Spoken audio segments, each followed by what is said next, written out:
The auction of souls. The air was thick with the scent of damp stone, sweat, and something more sinister, the undeniable stench of desperation. Dim, flickering lights cast eerie shadows on the cracked concrete walls, making the space feel like a half-forgotten nightmare. The low murmur of hushed voices mixed with the clinking of glasses, the rustle of expensive suits, and the occasional, muffled whimper of someone realizing they were about to be sold. Sage Hathaway stood among the other captives, her wrists raw from the restraints that had bound her for hours, perhaps even days. Time had lost meaning in this prison. Her once pristine clothes were now tattered, dirt-streaked, and clung to her like a second skin.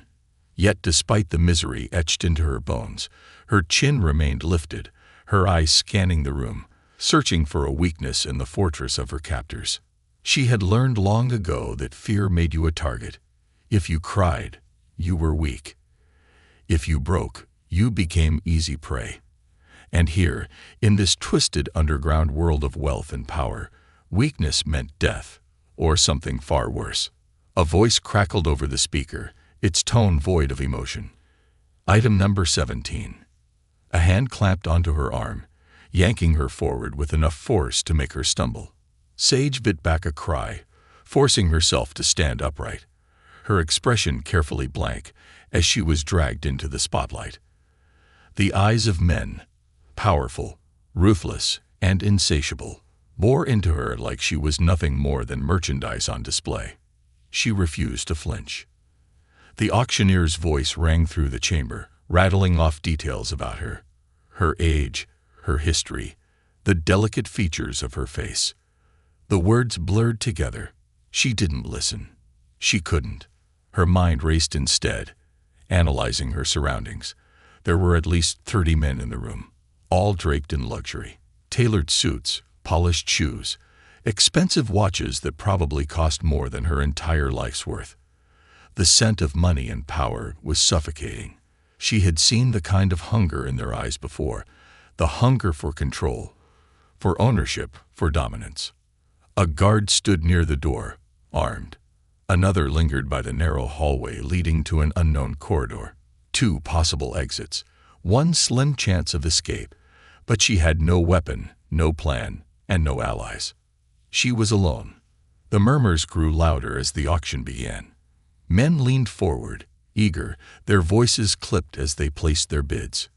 500,000, 700,000, 1 million. The numbers climbed. She felt sick. Then suddenly, a voice cut through the noise. Low, calm, and utterly detached. 2 million. Silence. The entire room seemed still. Sage hadn't noticed him before. Unlike the others, he sat at the far end of the room, alone. No drink in hand. No eager leaning forward. Just an unshaken presence in the darkness. His suit was dark, blending into the shadows, but his eyes, sharp as a blade, caught the dim light, revealing something unreadable beneath the surface. He wasn't like the others. The auctioneer hesitated for a fraction of a second before striking his gavel down. Sold. Before Sage could even process what had happened, rough hands grabbed her. The guards shoved her forward, her legs struggling to keep up with the forceful pull. She was no longer a number. No longer just another item on the list. She belonged to him now. The mansion of silence. The first thing Sage noticed when she woke up was the warmth. Not the suffocating, humid heat of the underground auction house, but a steady, regulated warmth that wrapped around her skin like a blanket. The second thing she noticed was the silence. Too quiet. Her eyes fluttered open, adjusting to the dim light filtering through sheer curtains. The bed beneath her was absurdly soft, the sheets smooth against her fingertips. She sat up too fast, her head spinning. The room was vast, ornate fireplace, dark wooden floors, high ceilings. Elegant. Expensive. A prison disguised as luxury. Swinging her legs over the edge of the bed, she tested her balance before standing. Her body ached, but she found no fresh bruises, no chains, no signs of mistreatment. A quiet unease settled in her stomach. This wasn't what she had expected. She moved cautiously, her bare feet silent against the floor. A heavy wooden door, carved with intricate patterns, was unlocked.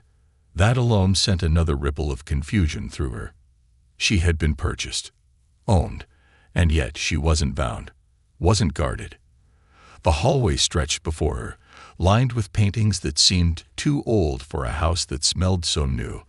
The walls were high and imposing, making her feel small. She followed the corridor, her ears straining for any sound. Nothing. Then she found him. Rowan Calloway stood near a window, his back to her. The faint glow from outside sharpened the edges of his silhouette. He didn't turn as she entered. "You're awake." His voice was calm, detached, exactly as it had been at the auction. Sage clenched her fists. "What do you want from me?" For the first time, he looked at her. His gaze was unreadable, but there was no malice in it. No amusement. No interest. Nothing. The word sent a shiver down her spine. People didn't spend $2 million on nothing. Silence stretched between them. Then, without another word, Rowan turned and walked away, disappearing into the shadows of his own home. Sage hesitated for only a second before spinning on her heel. She ran. She made it 3 steps before a figure blocked her path. "Rowan." His voice was even, almost bored. "You don't understand why you're here, do you?" She glared up at him. "I understand plenty. I was sold like an object, and now I'm your property." His expression remained unreadable. "You're not my property, Sage." Her breath hitched. He had said her name. She took a step back, uncertainty clawing at her. "Then what am I?" Rowan's lips parted as if to answer, but then he hesitated. For the briefest moment, something flickered in his gaze, something dangerously close to regret. And then, just as quickly, it was gone. "You're safe here," he murmured. "That's all you need to know." Sage swallowed hard. She had spent her entire life being tossed from one terrible situation to another. She had learned the hard way that safety was a lie. And something about Rowan Calloway told her that he was hiding something. She wasn't safe. She was trapped in a gilded cage. And she would find out why. The billionaire's prison. Sage Hathaway had spent her entire life learning how to read people, how to predict danger before it arrived. She knew when a man was a predator, when power turned to cruelty, when silence was a mask for something darker. But Rowan Calloway? She couldn't read him at all. He had bought her, spent $2 million without a flicker of emotion, and yet he hadn't touched her, hadn't locked her away, hadn't even spoken more than a few sentences since she had arrived in his mansion. And that terrified her more than anything. Because men like Rowan Calloway didn't do something without a reason, and she had no idea what his reason was.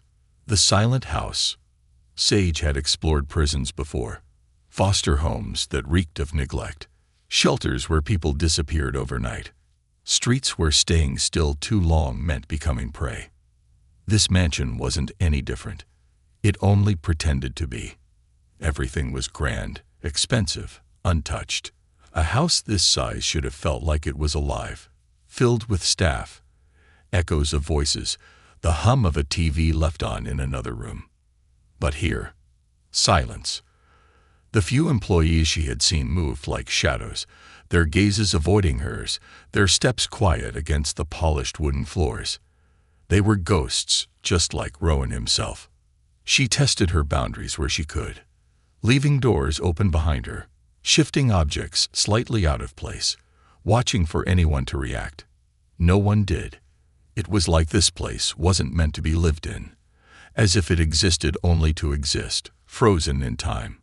And Rowan, he was at the center of it, a prisoner in his own home. That realization sat heavy in her chest, because if he was trapped, then what did that make her? The unreadable man. She didn't see Rowan again for days. Or rather, she saw glimpses of him, a shadow in the hallway, a door closing just before she could catch up, a figure standing in the library at night, staring at a fire that had burned too low, lost in something too deep for her to understand. She should have been relieved that he kept his distance, should have wanted the space.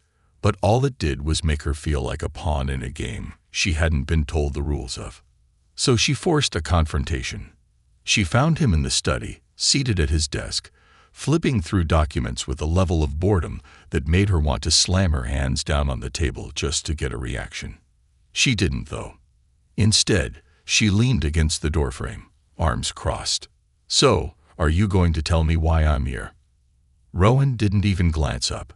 "You already know the answer to that." Her jaw tensed. "You bought me." A page turned. "Yes." "Why?" Silence. He didn't move, didn't speak.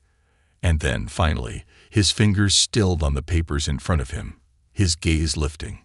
Slow, controlled. "Would you believe me if I said I don't know?" Sage stiffened. Because that was the first thing he had ever said that sounded real. He didn't know why he had bought her. That terrified her more than if he had given her a cold, calculated answer. Because men like Rowan Calloway did not make mistakes. She swallowed hard, stepping forward. "You spent $2 million on someone without a reason." A flicker of something crossed his face. Annoyance. Regret. Something deeper. He exhaled slowly, leaning back in his chair. "Go back to your room, Sage." She clenched her fists. "Why?" "So I can sit there waiting for whatever comes next." Rowan tilted his head slightly, studying her, like he was waiting to see if she would break. She wouldn't. Finally, he murmured, "Nothing is coming next. No one will touch you. No one will hurt you. That is all you need to know." Sage's heart pounded. "You don't buy people just to leave them alone, Rowan." For the first time, something flickered in his cold, unreadable eyes. A truth. A crack in the armor. "Don't I?" he murmured. And then, just like that, the mask fell back into place. "Go to your room, Sage." This time, she left. But as she walked back down the silent halls of the mansion, she knew one thing for certain. Rowan Calloway was lying. To her. To himself. And if she wanted to survive this, she had to find out why. The escape that wasn't. She waited until the house was silent. Until the ghosts of staff had disappeared. Until the world outside was nothing but moonlight and the distant sound of wind rattling through the trees. Then she moved.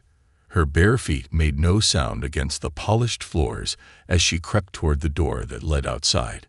She had memorized the layout of the house by now, knew where the cameras were. There were no cameras outside the back entrance.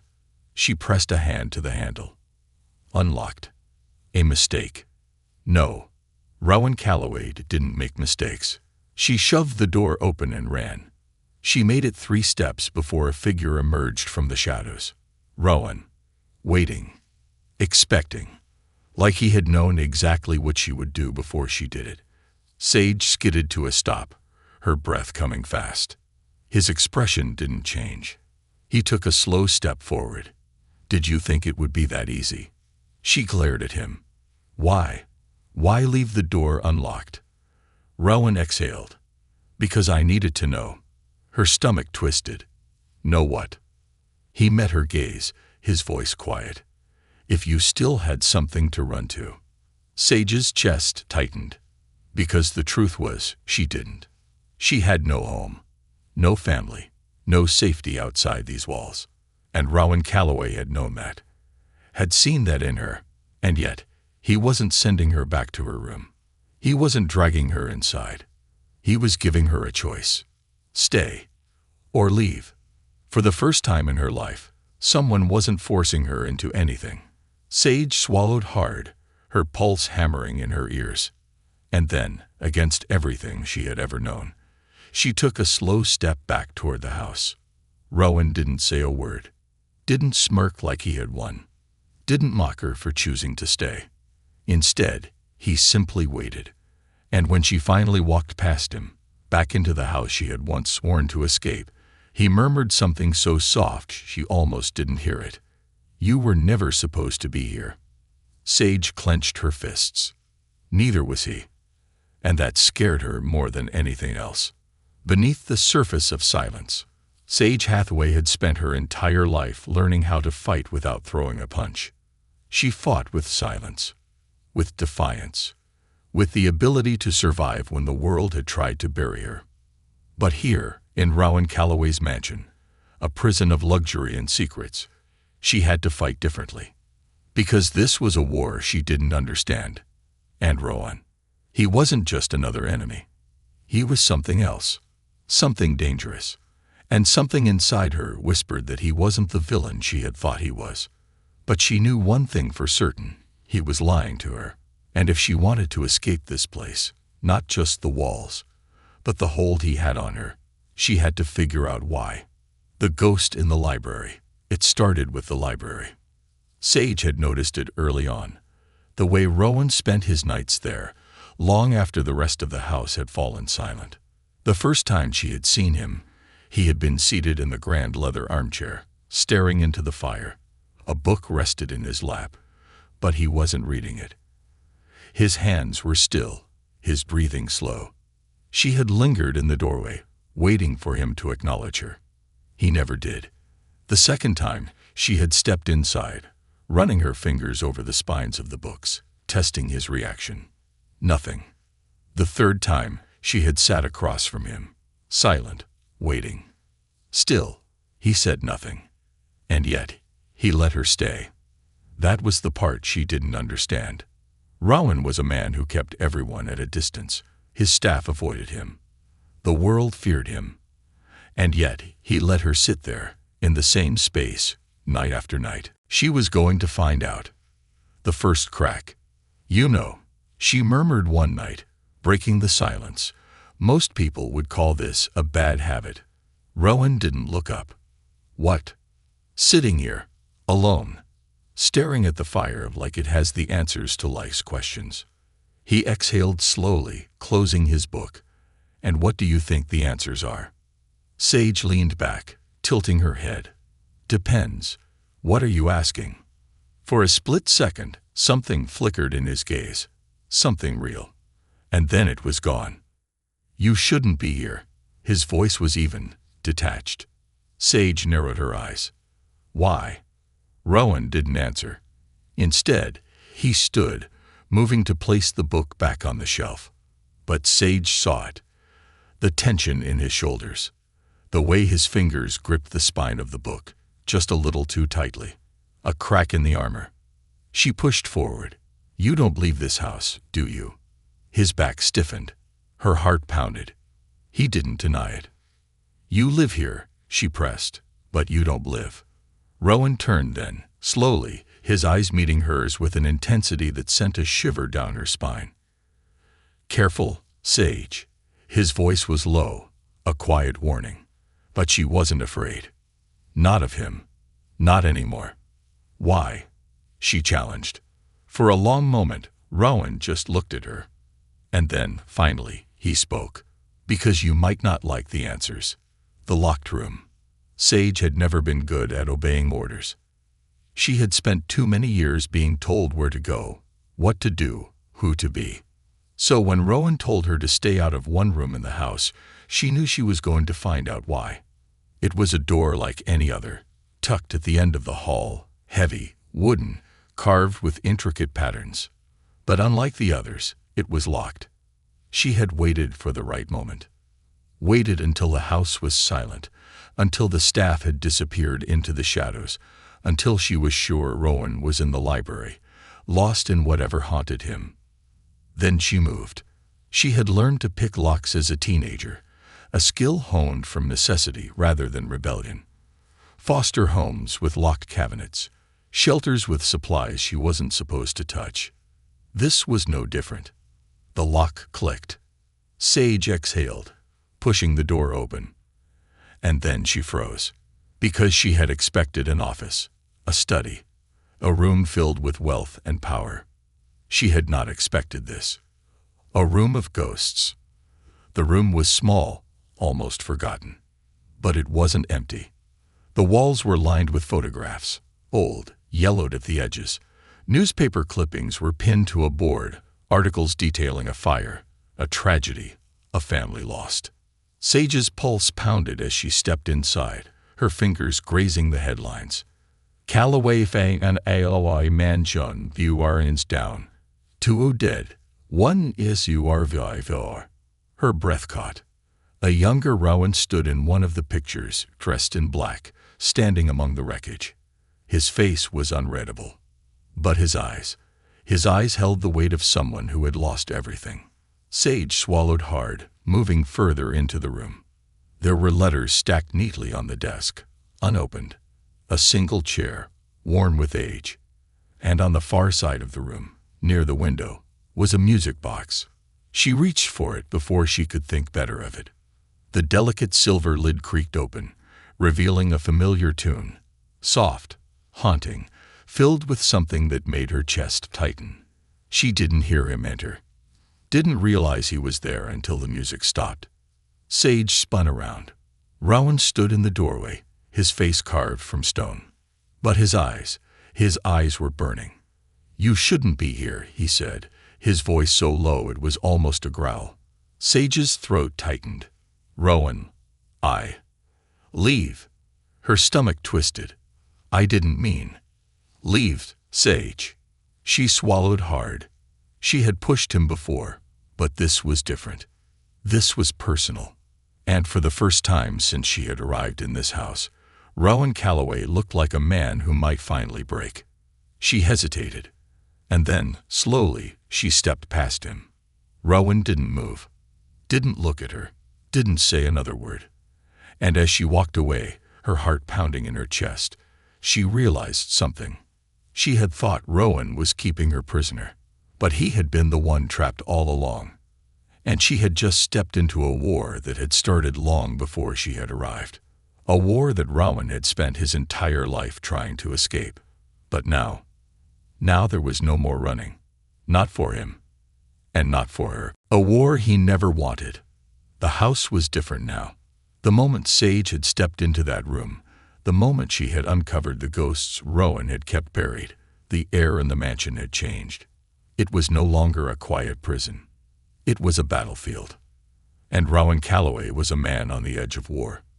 The fire that never died. She didn't see him for 2 days. Rowan had disappeared into the shadows, retreating into the silence of his own making.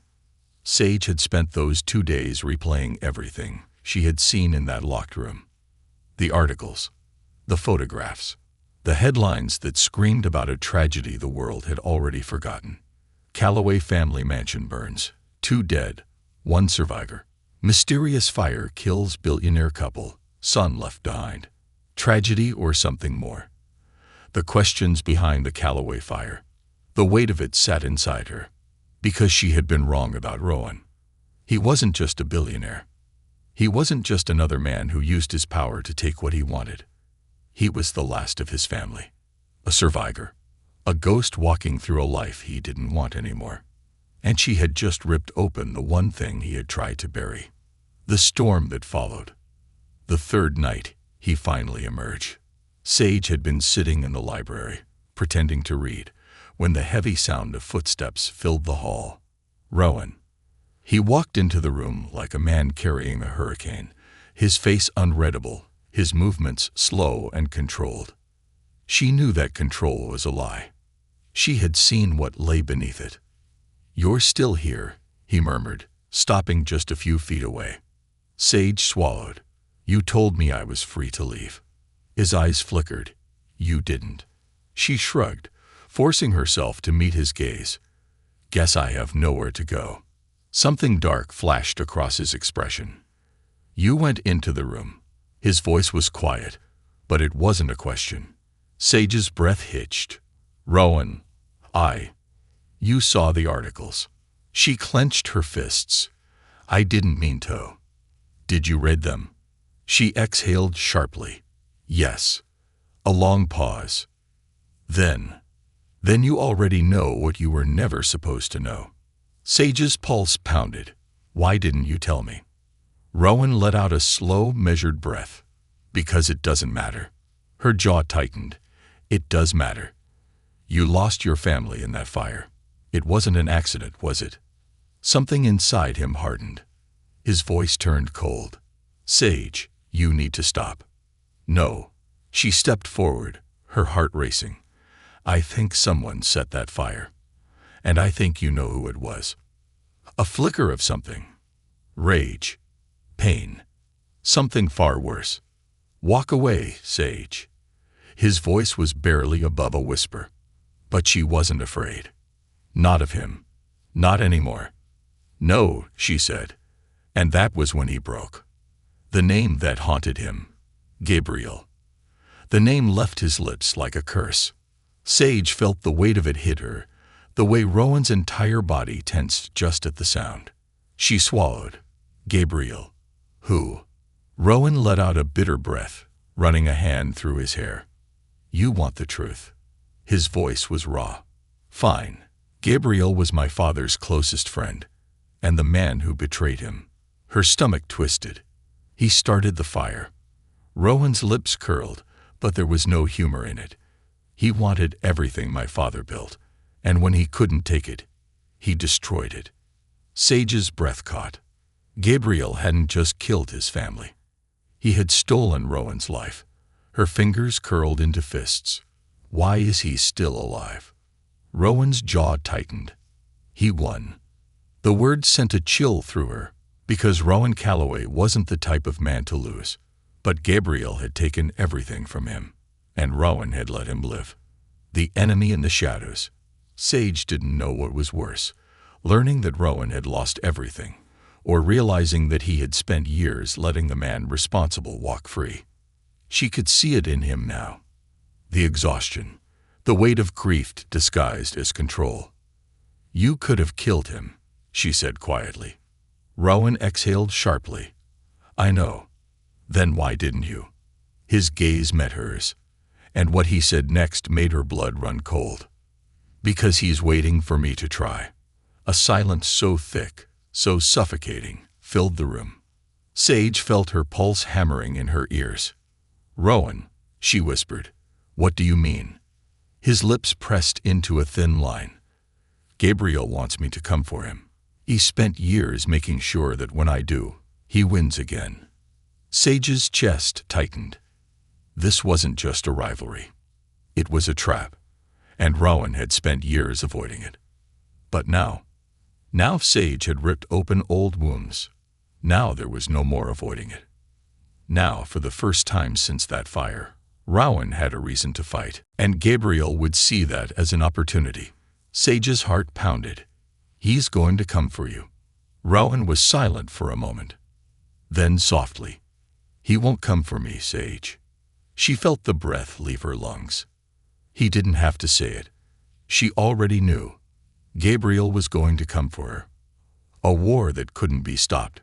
Rowan moved first. He turned, grabbing his phone, his entire body rigid as he made a call. Lucien answered almost immediately. Get everyone ready, Rowan said, his voice cold. We don't have time. Sage's pulse spiked. She stepped forward. Rowan, what? He turned toward her, his jaw tight. He's already made his move. Her stomach dropped. What? Rowan exhaled, closing his eyes briefly before meeting hers again. He knows about you now. The word sent a bolt of fear through her. Gabriel won't wait anymore. He won't give me the choice to fight. He's going to use you to bring me to him. Sage felt her chest tighten. Because suddenly, this wasn't about Rowan's past. This wasn't about a fire from years ago. This was now. And she had just become the target. Her fingers curled into fists. Then we don't run. Rowan's gaze hardened. Then we end this. His voice was sharp, cold, final. And in that moment, Sage saw it. The real Rowan Calloway. Not the distant, unreadable man who had kept his emotions buried for so long. Not the broken survivor who had spent years in a mansion filled with ghosts. This was the man Gabriel should have feared all along. This was the man ready for war. And for the first time since she had been brought to this house, Sage wasn't looking for an escape, because this was where she belonged. Not as a prisoner, but as someone who would fight with him. Someone who would make sure he won. A war he never wanted, but couldn't escape. Sage had never been afraid of a fight. She had spent her entire life surviving, running, enduring. But this was different, because this wasn't just about her survival anymore. This was about Rowan Calloway, and the war that had been waiting for him since the fire that destroyed his family. A war that she had accidentally just brought back to life. The plan that wasn't a plan. Rowan moved like a man with purpose now. The cold detachment she had seen in him before was gone, replaced with something sharper. Something lethal. Sage watched as he pulled open a drawer in his desk, tossing files onto the table. He reached for a gun, sleek, polished, deadly, and set it down without hesitation. Lucien appeared at the door seconds later, his expression unreadable. "You called." Rowan didn't even look up. "We don't have time to wait." Lucien exhaled sharply. "You think Gabriel's making his move now?" Rowan's jaw clenched. "He's not waiting anymore." Sage's pulse spiked. Gabriel was coming. For her. Her stomach twisted at the thought. Not because she was afraid for herself, but because she knew what this meant for Rowan. He had spent years trying not to take the bait, trying not to give Gabriel the ward he had wanted. And now, there was no choice. Rowan's fingers tightened against the edge of the table. "He's been waiting for me to break." His voice was eerily calm. "And I just gave him exactly what he wanted." Sage swallowed. "No," she said firmly. "I did." Rowan's eyes flicked to hers, sharp as steel. For a second, she thought he was going to argue. But instead, his gaze softened just slightly. "You didn't start this, Sage," he murmured. "I did. A long time ago." A pause. Then Lucien sighed, dragging a hand down his face. "Well, since we're all acknowledging the inevitable, I assume we're not negotiating with Gabriel." Rowan's lips curled into something deadly. "We don't negotiate with dead men." Lucien smirked. "I was hoping you'd say that." The past that refused to stay buried. The room fell into a tense silence. Sage watched as Rowan moved, flipping through files, scanning maps, planning everything like he had already accepted the inevitable. Like he had known this moment would come eventually. But something didn't sit right with her. Gabriel had waited for years. He had let Rowan exist in the shadows of his own prison. Why now? Why make a move the moment Sage learned the truth? Her chest tightened. Unless. She took a step forward. "Rowan." He didn't look up. "What?" She exhaled. "You said Gabriel's been waiting for you to come after him, that he spent years making sure that when you do, he wins." Rowan's fingers stilled against the papers. Sage swallowed. "What if he's not waiting for you to come to him?" Rowan's eyes flicked to hers. "Sage, what if he's already here?" A pause. A beat of silence so thick it nearly crushed the air between them. Then Rowan's body tensed. Lucien cursed under his breath. And in that instant, Sage knew. Gabriel wasn't just making his move. He was already inside the house. The sound that broke the silence. Rowan was the first to react. He moved fast, shoving the files aside and reaching for the gun he had placed on the table. Lucien did the same, his body going rigid as he pressed a finger to his earpiece. "Where the hell are the guards?" he demanded. Silence. Then, static. A sharp crackling noise that sent a cold chill down Sage's spine. Rowan's eyes darkened. Lucien muttered another curse. They cut communications. Sage's pulse pounded. This was happening. Right now. Rowan turned to her, his voice firm, sharp, unyielding. "Sage, listen to me." But before he could finish, the sound came. A gunshot. Muffled. Distant. Then another. And another. The echo of it sent ice through her veins. Rowan's entire body shifted. Lucien. The name wasn't a question. It was a command. Lucien was already moving, gun drawn, heading toward the door. Rowan turned back to Sage. But this time his eyes were different. Raw. Exposed. "I need you to stay here," he said. She shook her head. No. Sage. I'm not hiding, she snapped. Not from this. Not from him. Rowan exhaled sharply. His fingers twitched, like he wanted to grab her, like he wanted to force her to stay put. But he didn't. Instead, he stepped closer, lowered his voice, and said something that made her stomach drop. Then don't get yourself killed. Sage's throat tightened. Because this was it. This was the moment everything changed. Rowan Calloway wasn't going to let Gabriel take her. And Sage wasn't going to let Gabriel take Rowan. This wasn't a prison anymore. This was a war zone. And she had just chosen her side. The first kill. The hallways were filled with shadows. Lucien moved ahead, Rowan close behind. Sage's heart pounded as she followed them, every sound magnified, every step too loud. They reached the grand staircase just as the first body hit the floor. Rowan didn't hesitate. He moved like a ghost, slipping into the chaos with terrifying precision. A gunshot cracked the air. Then another. Sage barely had time to react before Rowan grabbed her wrist, pulling her behind cover. You're not armed, he snapped. She scowled. Then give me a gun. Rowan hesitated. For a second. Then, without a word, he shoved a sleek pistol into her hand. Sage's breath hitched at the weight of it. Her fingers tightened around the grip. Rowan's eyes met hers. And in that moment, he made one last mistake. He let himself look away. A figure lunged from the darkness. Sage saw him first. She didn't think. Didn't hesitate. She fired. The gunshot rang through the hall. The man staggered. And for the first time in her life, Sage Hathaway had killed someone. The world swam for a moment. Then Rowan's hand was on her arm, steadying her. She looked up, chest heaving. His gaze wasn't angry. Wasn't even surprised. It was something worse. Something that made her chest tighten. Good, he murmured. Now do it again. And just like that, Sage Hathaway became something she never thought she would be. A soldier in Rowan Calloway's war. A battle written in blood. Sage Hathaway had never been a killer. She had stolen. She had run. She had fought to survive. But she had never taken a life. Until now. The gun in her hands was still warm, the scent of gunpowder thick in the air. The man at her feet wasn't moving. Blood pooled beneath him, dark and glistening in the dim light of the mansion's halls. She had done that. She had ended someone.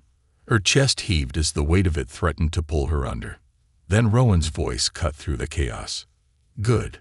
Now do it again. Sage swallowed hard, snapping her gaze to him. There was no shock in his expression. No hesitation. Because Rowan Calloway had been born in blood.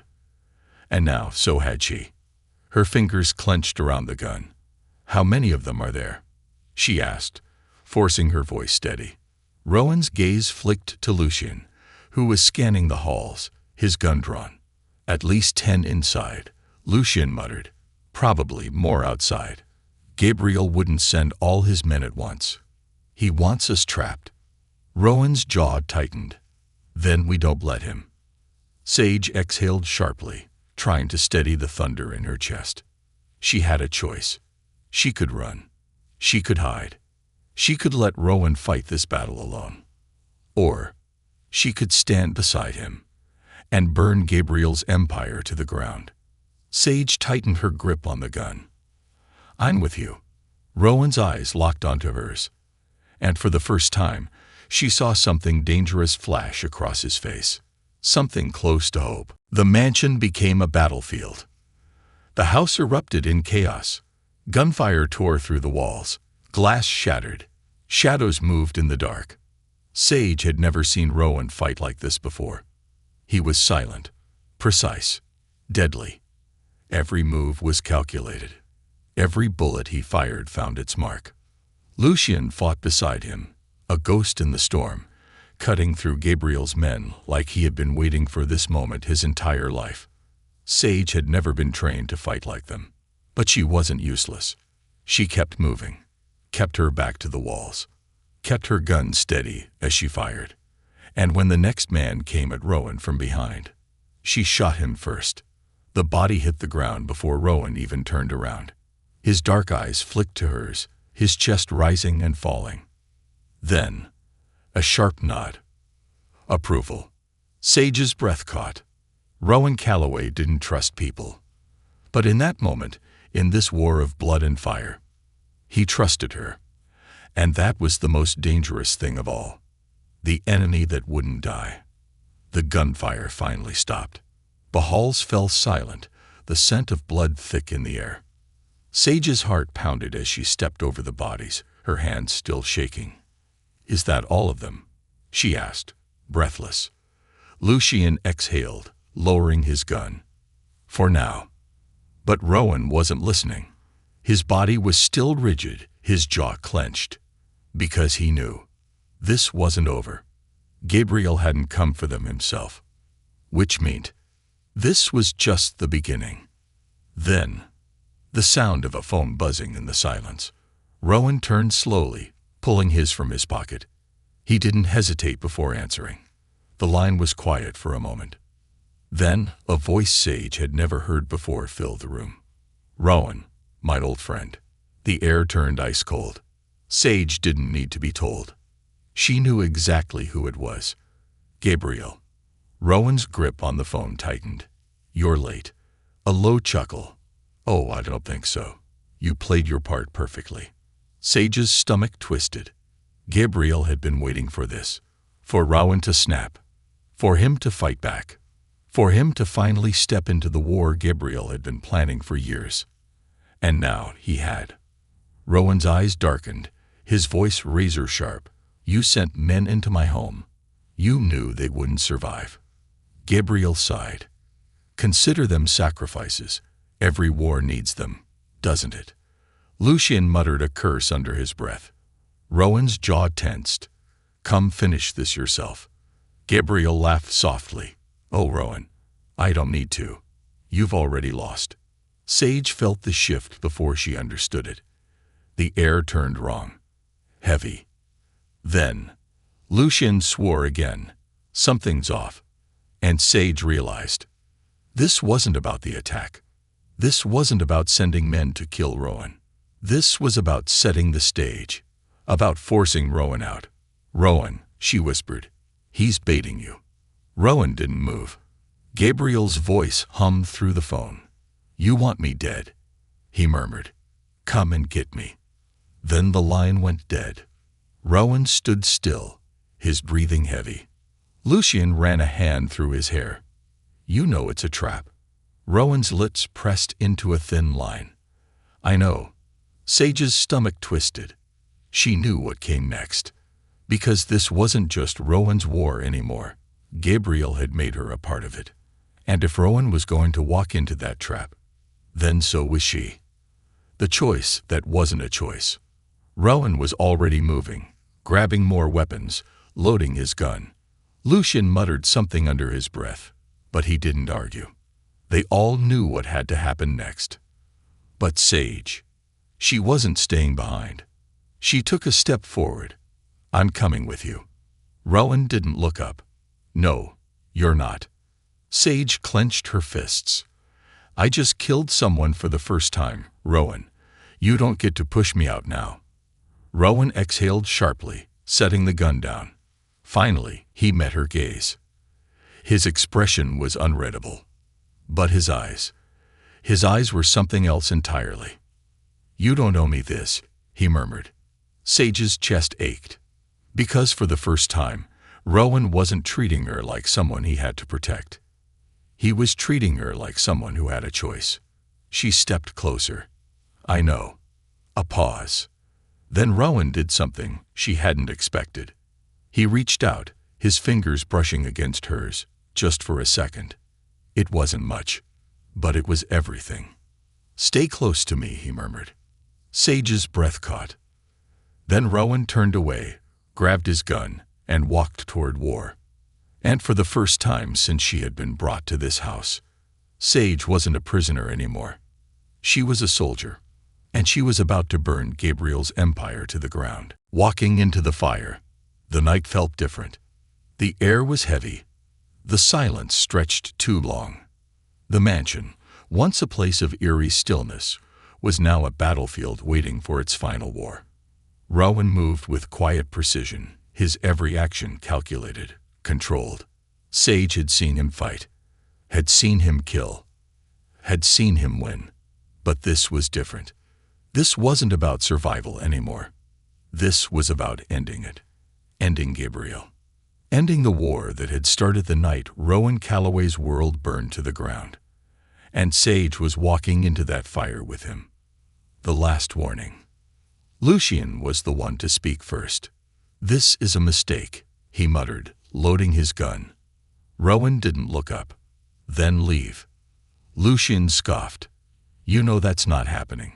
Sage sat on the edge of the table, arms crossed, watching them both. "You two really don't do emotions, huh?" she mused. Rowan shot her a look. "This isn't about emotions." She smirked. "It kind of is, though." Lucien smirked. "I like her." Rowan sighed, rubbing his temples. Sage grinned, because for a moment, just a brief second, it felt normal. Then Lucien sobered. "He's waiting for us." Rowan nodded. "I know." Lucien exhaled sharply. "Then why are we playing his game?" Rowan's fingers tightened around his gun. Then, quietly, "Because I'm ending it." Sage's stomach tightened. Rowan wasn't walking into Gabriel's trap to fight. He was walking in to kill him. And suddenly, she wasn't sure if he planned on walking out. The drive to the end. The car ride was silent. Sage sat in the passenger seat. Rowan, driving like the storm in his chest, was pushing him forward. Lucien followed in another vehicle, their men stacked in the cars behind them. This wasn't just a fight. This was war. Sage turned to Rowan, studying the sharp angles of his face, the way his jaw clenched, the way his hands gripped the wheel like a lifeline. "You don't have to do this alone," she murmured. Rowan exhaled, but didn't look at her. "I started this alone," he said quietly. "I should end it alone." Sage frowned. "That's not how this works." Rowan finally glanced at her, his expression unreadable. "How does it work then?" Sage's chest ached, because she didn't have an answer. But she knew this. If Rowan walked into this war thinking he had nothing left to lose, then he wouldn't fight to live. She reached out, her fingers brushing his hand on the wheel. Rowan stilled. Her voice was soft, steady. "You have something to come back to." A long pause. Then Rowan turned back to the road, but his grip on the wheel loosened, and Sage pretended she didn't notice. The battlefield. The location was exactly what Sage had expected. An abandoned warehouse on the outskirts of the city, looming in dark, swallowed in shadows. Classic villain move, really. Lucien's voice crackled through the earpiece. Heat signatures inside. 5 men at the front entrance. More inside. Gabriel's waiting in the back. Sage exhaled, rolling her shoulders. "So we kill our way to him." Lucien chuckled. "I really do like her." Rowan didn't smile. "We get in. We end this. We walk out." Sage's pulse pounded. She wasn't scared. She had made her choice. And now she was following Rowan Calloway into hell. The doors burst open before they even reached them. Gunfire exploded. Rowan moved like a shadow, dodging, firing, killing. Lucien and their men stormed the entrance, taking down Gabriel's soldiers with terrifying efficiency. Sage kept low, firing when she could, her hands steady even as her heart raced. She had thought she would freeze, thought she would panic. But she didn't, because Rowan was ahead of her, and she wasn't letting him go alone. The last man dropped. The warehouse fell silent. And then, Rowan moved forward, toward the final door. The last enemy. The door creaked open, and there he was. Gabriel, standing near the window, swirling a glass of whiskey like this wasn't the end of his empire. Like he wasn't about to die. He turned slowly, his dark eyes amused. Rowan, he mused. Finally. Rowan didn't waste time. He lifted his gun. Get up. Gabriel chuckled. Oh no. We're not doing it that way. He lifted his own gun, pointed it at Sage. Rowan stilled. Sage's breath caught.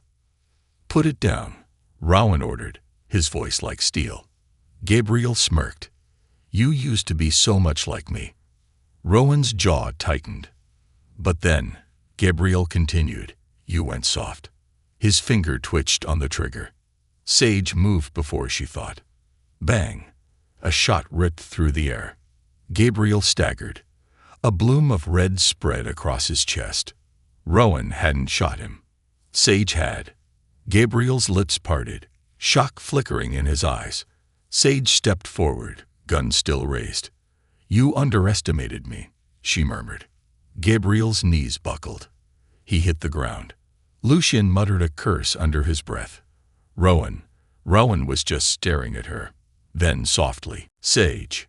She turned to him, her chest heaving, her hands still shaking around the gun. And for the first time, Rowan didn't look cold. He didn't look unreadable. He looked like a man who had just been saved. By her. The end of a war. The warehouse burned behind them. Sage stood beside Rowan, watching the flames consume the last piece of his past. Lucien clapped Rowan on the back. You're free now. Rowan exhaled. No. Lucien frowned. No. Rowan turned and looked at Sage. Something flickered in his eyes. And Sage felt it, too. This wasn't freedom. This wasn't the end. This was the beginning. Rowan exhaled. And for the first time in years, he wasn't alone. Let's go home, he murmured. Sage's chest tightened. Because she wasn't looking for an escape anymore. She had already found it. With him. The aftermath of war. The flames devoured the warehouse, licking the sky with hungry, golden tongues. The scent of smoke clung to Sage's skin, mixing with the blood and sweat that had dried against her body. She stood beside Rowan, watching the final remnants of Gabriel's empire crumble to ash. It was over. The war that had haunted Rowan for years. The past that had stolen everything from him. The nightmare that had refused to let go. It was all gone.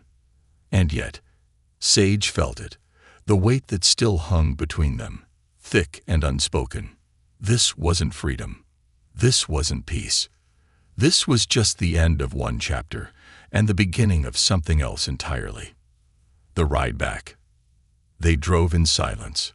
Lucien had taken the other car, leading the rest of their men back to the estate. Rowan drove. Sage sat beside him, staring out the window, the city lights flickering against the glass. She should have felt relief. She should have felt safe. Instead, she felt unsteady, like something was coming, something neither of them had a name for. She glanced at Rowan, his grip tight on the steering wheel, his jaw clenched. His body was still wired for war, muscles tense, shoulders rigid. He wasn't letting himself feel it. Not yet. Maybe not ever. Sage inhaled quietly. This doesn't feel like a victory. Rowan didn't answer right away. His knuckles whitened against the wheel. It's not, he finally murmured. Sage frowned. Why? Rowan exhaled, his gaze fixed on the road. Because I spent years thinking that when Gabriel was gone, I'd finally feel free. His fingers tightened. But I don't. Sage studied him. The exhaustion in his features, the storm in his eyes, the way his body still felt like a loaded gun, even when there was no one left to fight. You spent so long chasing revenge, she said softly. You never thought about what came after. Rowan's jaw ticked. Then, after a moment, no, I didn't. Sage looked away. She understood. Because she had spent so much of her own life running. From foster homes, from bad men, from the ghosts of a childhood that had never been hers. She had never thought about what happened after she stopped running. Until now. Sage exhaled. So what now? Rowan didn't answer. Because he didn't know. Neither of them did. And that terrified her more than anything. The mansion that no longer felt like a prison. The estate was waiting for them, looming in the darkness. Sage stepped out of the car, stretching her aching limbs. The night was quiet. Too quiet. The war was over, but the silence felt heavier than ever. Lucien met them at the front steps, arms crossed, everyone secure.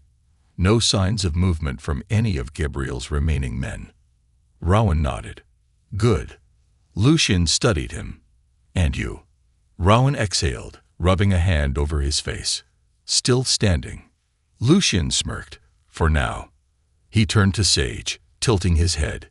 You did good tonight. Sage blinked. Then she snorted. I killed someone for the first time, Lucien. Pretty sure that doesn't qualify as good. Lucien chuckled. It does in our world. Sage hesitated. Because that was exactly what scared her. She had stepped into Rowan's world. And she wasn't sure if she could ever step back out. Lucien seemed to sense her thoughts, because his smirk faded. Get some rest, he said simply, before walking into the house. Sage turned to Rowan, expecting him to follow. But he didn't. He just stood there, staring at the house like it was another battlefield he didn't want to face. Sage's chest tightened. You coming in? She murmured. Rowan finally looked at her. There was something different in his gaze. Something vulnerable. Like he wasn't sure he was allowed to stop fighting. Sage took a slow step forward, reaching out. And for the first time since she had met him, Rowan didn't pull away. Her fingers brushed against his wrist, a small, hesitant touch. Rowan's breath hitched. Then, slowly, his hand curled around hers. His grip wasn't tight, wasn't desperate. It was just there. Real. Sage swallowed hard. You're not alone anymore, Rowan.